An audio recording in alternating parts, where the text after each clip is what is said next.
عرض سلام و ادب احترام خدمت تمامی مخاطبین عزیز و محترممون. عرض شب بخیر و خسته نباشید خدمت تمام تک تک دوستان محترم عزیز و بزرگوار و شریف. خواستم چند تا مطلب رو خدمتتون عرض کنم که یکیش این است که ما همچنان کنارتون هستیم، به هر کاری خواستید براتون آموزش میدیم. کارهای اینترنتی و نقد کردن درآمدهای کانالهای یوتیوبتون و درآمدهای دلاریتون که معتبر هستند و نقد کردن کیف پولهای پیپل خارجی و همچنین این گونه از کارها.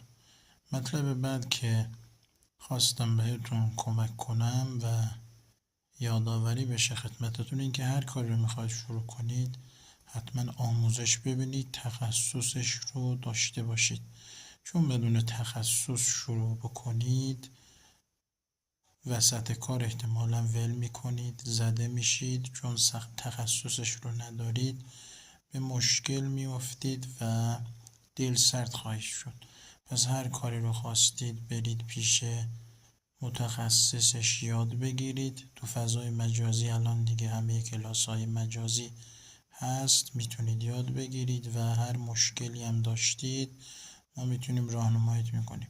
در خصوص بازار ارزهای دیجیتال و کریپتوکارنسی هم این رو عرض کنم که شرایط بهتر شده نسبت به ماه‌های قبل و ارزهایی هستن که سودهای خوبی میدن و میتونید روشون سرمایه گذاری بکنید.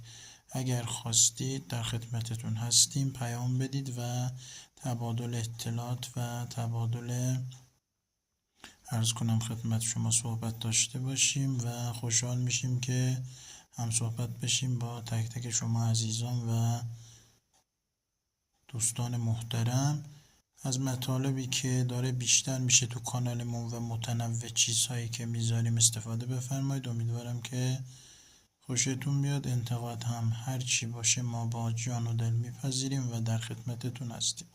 شبتون خوش. خواستم یه سلامی عرض کنم خدمتتون. یا علی.